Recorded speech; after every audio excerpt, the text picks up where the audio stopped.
进入土耳其市场，有时最快落地的方式，不是从零注册新公司，而是收购一家已经有牌照、有客户、有团队的本地企业。但前提是把尽职调查做扎实，把审批要求理清楚。今天我把土耳其企业并购的流程、审批、进条和成本一次讲明白，帮您在出价之前看懂全局。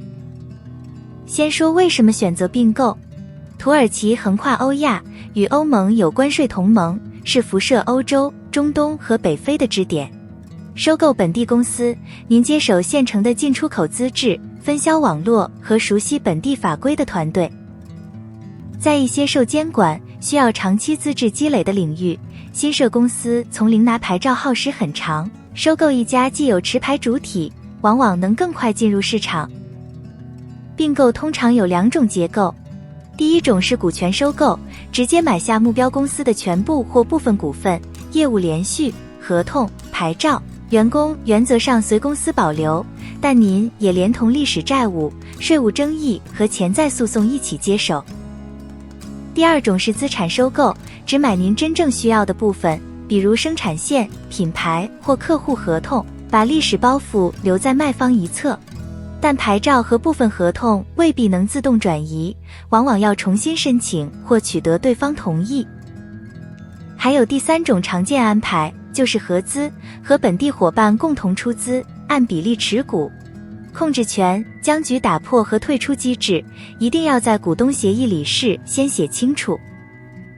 无论哪种结构，最不该省的都是尽职调查，它通常覆盖5个维度：法律尽调、核实登记状态、股权结构、重大合同和未决诉讼、财务尽调、审阅近3年报表和现金流。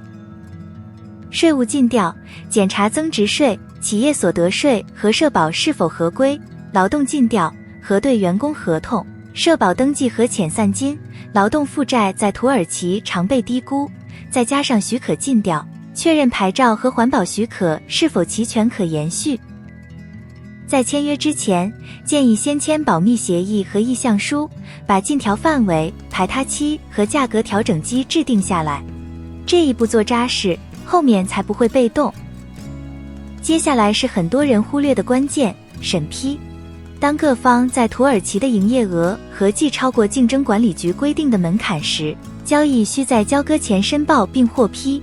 未经批准就完成的交易可能被罚款，而且在法律上不产生效力。门槛数值会定期调整，建议在交易设计阶段就和顾问核对，以官方最新规定为准。受监管行业还有前置审批，银行业需经银行监管局批准，能源涉及能源市场监管局，这些都会拉长时间表。那一笔并购要多久？把尽调、谈判、审批、交割加总，一笔结构清晰的股权收购，常见周期约为3到6个月，涉及多重审批的复杂交易会更久。这是本文写作时的一般经验，具体以实际情况为准。成本别只盯着收购价，还要预算尽调、法律、估值和公证费用，以及交易税负。资产交易可能触发增值税和不动产过户税费，具体税率请在行动前与顾问确认。作为中国企业，您还要同步处理境内的对外投资备案和外汇登记。建议把中土两侧的合规节奏对齐，避免土耳其这边交割在即，境内审批却没跟上。下面是避坑环节。最常见的风险是低估那些看不见的负债，未决劳动仲裁、欠缴社保、潜在税务稽查、环保整改义务。办法不是回避交易，而是用尽调把风险摊开。再用交易文件分配风险，加入卖方的陈述与保证，设置赔偿条款，预留部分款项作为托管，并把关键审批核无重大不利变化设为交割先决条件。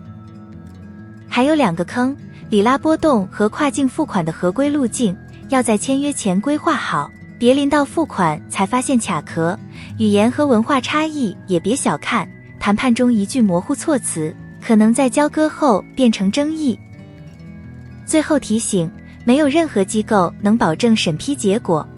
收购土耳其公司，和工作居留、投资入籍是不同的程序，各有独立条件，不能简单等同。建议把公司投资和身份规划分开评估。